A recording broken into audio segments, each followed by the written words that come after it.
नमस्कार, आप देख रहे हैं सिटी पोस्ट लाइव। मैं हूं दीपक शर्मा। ओवैसी साहब का एक मैसेज है अपने कार्यकर्ताओं को कि जो यस नहीं आ पा रहा है महागठबंधन और राष्ट्रीय जनता दल के युवराज तेजस्वी यादव की ओर से, उसे नो समझ लिया जाए।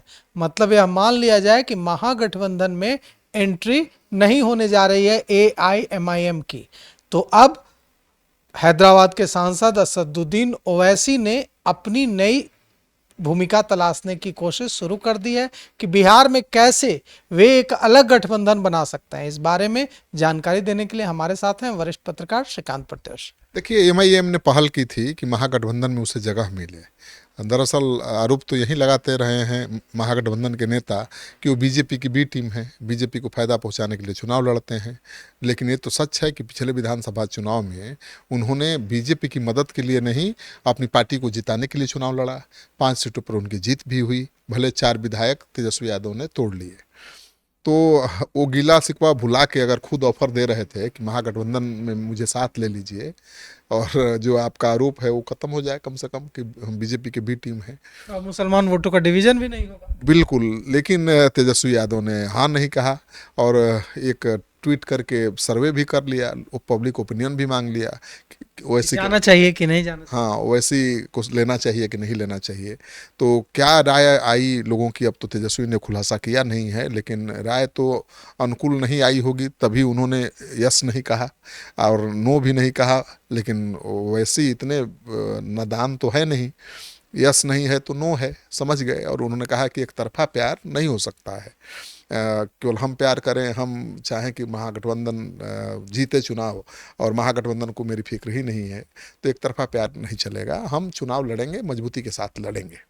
नहीं, गठबंधन की जो बनाने की एक अलग कोशिश है, तो इसमें ऑप्शन क्या है? कौन से दल बच जाते हैं कि जो महागठबंधन में नहीं है, एनडीए में नहीं है और जो उनके साथ आना चाहें? देखिए, वैसे छोटे छोटे दल तो बहुत हैं दीपक, जिसके बारे में आप जानते भी नहीं हैं। पिछली बार भी उन्होंने तीसरा मोर्चा बनाया था जिसमें उपेंद्र कुशवाहा भी थे और भी कई दल, छोटे छोटे दल थे। लेकिन किसी को कोई फ़ायदा नहीं हुआ। फ़ायदा तो केवल ओवैसी को हुआ, वहीं जीत पाए 5 सीटों पर। इस बार किसको लेकर बनाएंगे, अब दिलचस्प होगा देखना, क्योंकि पप्पू यादव को भी लगता है कि देर सबेर कांग्रेस में जगह मिल जाएगी।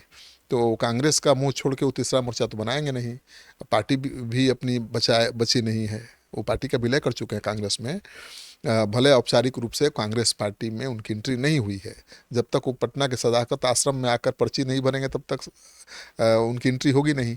लेकिन जिस तरह से कांग्रेस पार्टी की दिल्ली वाली बैठक में उनको बुलाया गया, राहुल गांधी ने तो दिखा दिया है कि सॉफ्ट कॉर्नर जो है। कांग्रेस के पार्ट हैं, कांग्रेस की इंटरनल मीटिंग में जिसमें रणनीति बनेगी, तो एक निर्दलीय सांसद को अगर बुलाया जाता है तो इससे साफ है कि उन्हें स्वीकार कर लिया गया है कांग्रेस में। बिल्कुल। अब जिस तरह से उनको अपमानित किया गया था बिहार बंद के दौरान और राहुल गांधी के रथ पर चढ़ने नहीं दिया गया था, तो लग रहा था कि अब कांग्रेस में कोई जगह नहीं बची है।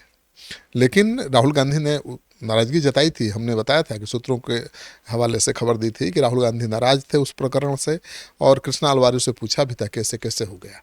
तो कृष्णा अलवारी का तो उसमें कोई दोष नहीं था, कोई भूमिका नहीं थी, वो तो बिल्कुल सीधे साधे हैं। लेकिन कौन था जिसने रोका, तो अब छोड़िए, नाम खुलासा करना ठीक नहीं है कौन था जिसने रोका कन्हैया को और इनको।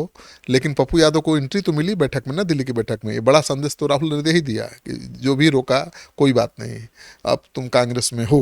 पीठ ठोक दिया राहुल गांधी ने, और तेजस्वी को लगे हाथ धमकी भी दे दी कि भाई सेल्फ रेस्पेक्ट से समझौता नहीं करेंगे। सेल्फ रेस्पेक्ट के साथ समझौता नहीं, मतलब 70 से एक भी कम सीट नहीं चाहिए। तो 70 सीटों की मांग पर राहुल अड़े हुए हैं, और यही संदेश बिहार के प्रभारी को भी दे दिया है, बिहार के कांग्रेसियों को भी दे दिया है। तो मानकर चलिए कि अब वैसे दिन कोई तीसरा मोर्चा छोटे छोटे दलों को लेकर बनाएंगे, और अब दूसरे दलों की कोई अहमियत नहीं है। वैसे दिन की पार्टी की अहमियत है। जो युवा मुसलमान हैं वो बहुत दीवाने हैं उनके, और ऐसे ही 5 सीट थोड़े जीत ली। और सीमांचल कोसी में अगर वो लड़ेंगे चुनाव, तो नुकसान तो महागठबंधन का ही पहुंचाएंगे, ये भी सच है। उनके चलते वोटों की गोलबंदी होगी, ध्रुवीकरण होगा, तो हिंदुओं का भी ध्रुवीकरण होगा। तो बीजेपी को तो जब जब ध्रुवीकरण हुआ है उसका फायदा मिला है। तो तेजस्वी तो इसी डर से उनको नहीं ले रहे हैं कि उनको लेंगे साथ तो मुस्लिम वोटरों का ध्रुवीकरण हो जाएगा, और होगा तो उसका सबसे ज़्यादा फायदा बीजेपी को मिलेगा।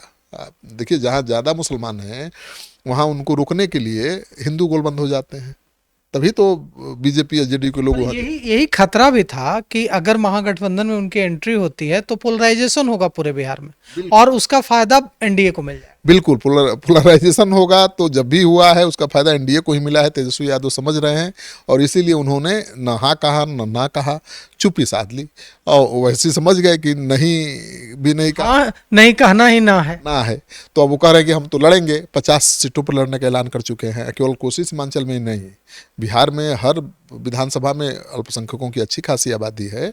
और एक आंकड़े के अनुसार बिहार में आप जान लीजिए कि पिछड़े जो मुसलमानों की संख्या 17% है, और उसमें भी पिछड़े जो मुसलमान हैं उनकी संख्या 67% है जो पसमानदा है।